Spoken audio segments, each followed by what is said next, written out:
তো বন্ধুরা বাজার থেকে কই মাছ এনেছিল, তো জলের মধ্যে রেখে দিয়েছিলাম।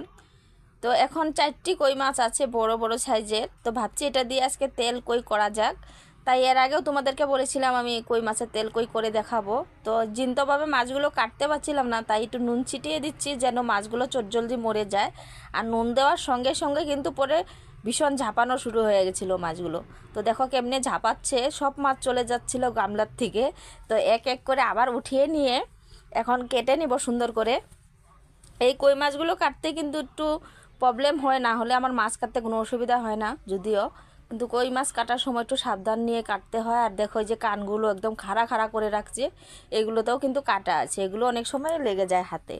তো জিন্তভাবে কাটলে এই মাছগুলো কাটতে অনেকটাই অসুবিধা হবে বলে আমি নুন দিয়ে মেরে এখন কেটে নেব। আর দেখো একদম মানে চিরুনি মারার মতন, কাঙ্গির মতন পুরো একদম দুই সাইডে কাঁটাগুলো দাঁড়িয়ে দাঁড়িয়ে আছে। সেই কাঁটাগুলোই আমি ভাবলাম যে কানগুলো চিপে হাত দিয়ে ধরে আর দুই সাইডের যে এই কাঁটাগুলো সেগুলো আমি ফেলে দিচ্ছি। তো একটু কেটে নিচ্ছি এগুলোকে, না হলে কিন্তু কাটার সময় প্রবলেম হবে। তো কেটে দিয়ে নিয়ে এসে তারপরে আমি তোমাদেরকে দেখাবো আজকে তেল কই। একদম কম মশলা দিয়েও করা যায় আর দারুণ সুস্বাদু হয়। তো মাছগুলো সুন্দর করে ধুয়ে নিয়ে এসে একটু হলুদ একটু নুন দিয়ে ভালো করে মেখে নিচ্ছি।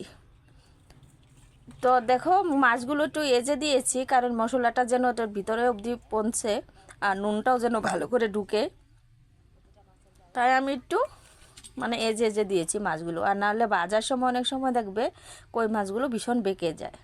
তো এদিকে মশলা রেডি করে নিয়েছি আমি। একটা বড় সাইজের টমেটো কুচি করে নিয়েছি, 2টা কাঁচা লঙ্কা আদা ফাড়া করে রেখে দিয়েছি, আদাটা পেঁয়াজ এখানে দিয়েছি কুচি করে, আর আদাটা পেঁয়াজ এখানে একটা মশলা করে নিয়েছি।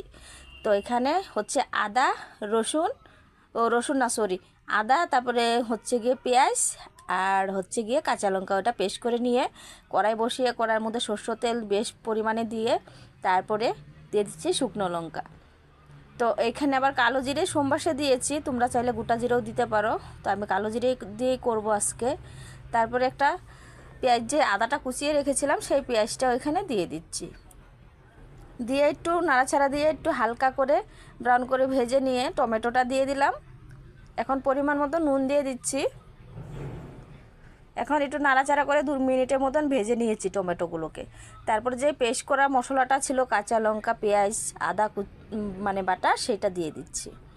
ওইটা দিয়েও মিনিট খানেক নাড়াচাড়া দিয়ে এখন বাকি মশলাগুলো অ্যাড করে দিচ্ছি। পরিমাণ মতো হলুদ গুঁড়ো আর সামান্য পরিমাণে জিরে গুঁড়ো আর হচ্ছে সামান্য লঙ্কার গুঁড়ো।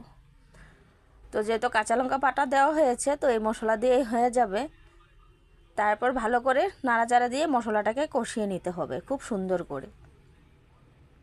তো কষাতে কষাতে দেখবে তেল ছেড়ে দিবে, তখনই আমি যে কাঁচা মাছগুলো যে রেখেছিলাম, এটা ভাজা ছাড়াই কিন্তু কাঁচা মাছ রান্না করছি।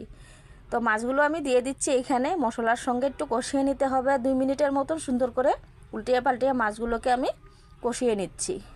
তাহলে কি হবে বন্ধুরা, মশলাটা পুরো মাছের গায়ে সুন্দরভাবে লেগে যাবে। তারপরে পরিমাণ মতো জল অ্যাড করে দিচ্ছি। এখন একটা ঢাকনা চাপা দিয়ে মাত্র 5 মিনিটের মতন ঢেকে রাখবো। তো এই যে 5 মিনিট পর ঢাকনাকে সরিয়ে দিচ্ছি। জলটা দেখো কত কম দিয়েছি, একদম গ্রেভি করব। তবে কিন্তু তেল কইটা এইভাবে গ্রেভি করে বানালে খেতে ভালো লাগে বেশি, তাই এইভাবেই রান্না করছি। তো 2টো কাঁচা লঙ্কা ফেলে রেখেছিলাম, সেটা এই মুহূর্তে দিয়ে দিচ্ছি। এখন আর খুব বেশি সময় জাল করব না, আর একটু উপর দিয়ে সরষের মানে তেল ছড়িয়ে দিচ্ছি।